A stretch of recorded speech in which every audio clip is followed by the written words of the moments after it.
Assalamu alaykum, hurmatli obunachilarimiz, yaxshimisizlar, sog'misizlar, xudo xolasa bugun sizlarga sotiladigan joyni zo'r mestisidan, zo'r yeridan topib qo'ydim. Videolarimizga like-larni bosib, qo'llab-quvvatlab turasizlar. Kanalimizga yangi bo'lsangiz obuna bo'lib qo'yinglar.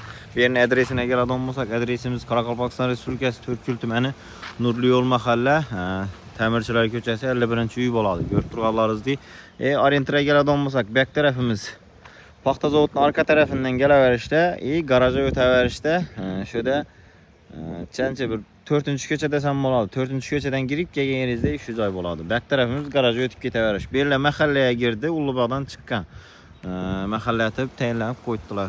Pastda nomerlarni qo'yaman, bemalol agar tushunmaganlar bo'lsa, lokatsiya bo'yicha kelsangizlar ham bo'ladi. Lokatsiya tashab beriladi.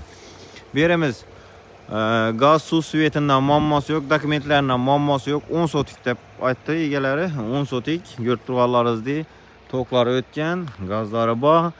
Akvaynalar qo'yilgan, demir eshiklar qo'yilgan. Bir eldimiz shu erikdan shunday aylangan 10 sotik. Joyimizga keladigan bo'lsak, joyimiz zo'r. Pullar rozi dedi, shuning uchun sotajakman dedi. Polla ishlangan, suvoqlari ishlangan, ko'rib turganlaringizdek, pishgan, xom karvishdan solingan loy emas. Ko'rib turganlaringizdek, hamma sharoitlari bor. Ağaçtan ham yaxşısından, zorundan bastırdım dedi egeler. Görüp turganlaringizdek, bir yerler ham sifatli işletib qo'yibdi. Bu tarafimiz yana bir xona deydi. 1, 2, 3, 4. Bu tarafimizda kuxnya mo'ljallangan yana bir xona.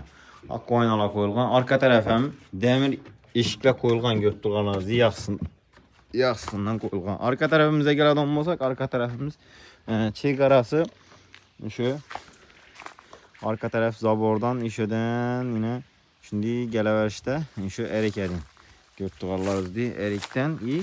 Yani eldinde erik göstüm ki şu an yine şimdi 10 sotik yer. Arka taraf çarvağam kette giyin yine. Meyve daraxtlar hem köp görüp turganlaringizdek, erikler güller tuttu. Bir yandan erikler meyve berip tuttu. Şu cayımız yine. Şipırları ba. Görüp turganlaringizdek, şipırlar hem kalın listeden işletken ben dedi. İlgeleri. Hep çaylarda indi şipır bomuydu o şipır hem özleri işlengiye görüp turganlaringizdek, aynalar qo'yilgan. Bu yerni narxına keladigan bo'lsak, egalari bilan narxini chiroyli narxlarda kelishdik. Egasi 550 milyon so'm pul deb aytdi. Bize savdolashib, xudo xolasa savdoning ustida yana mazrak savdolashsangiz mumkin naqd pula. Acayip etib 530 milyon so'mga savdolaştık do'stlar. Videolarımıza like-larni bosib, o'zingiz ham yana bir qator kelib, ko'rib, joyning ustida savdolashganlaringiz ma'qul. Men ham iloji boricha siz uchun savdolashib, yaxshi narxlarda qo'yib berishga harakat etdim. Videolarımıza like-larni bosib, kimda shunday uy-joy sotiladigan mashinalari, uy-joylari bo'lsa, bemalol murojaat etishingiz mumkin. Xudo xolasa bizning kanalimizda tez sotiladi, zo'r narxlarda qo'yib berishga harakat etamiz. Hammangizni like bilan acayip etib qo'llab-quvvatlab turarsa, kommentariyga fikrlaringizni yozib qoldiringlar. Kanalimizga yangi bo'lsangiz obuna bo'lib qo'yinglar. Bizdan uzoqlashmanglar. Yetkazgan vaqtlaringizga rozi bo'linglar.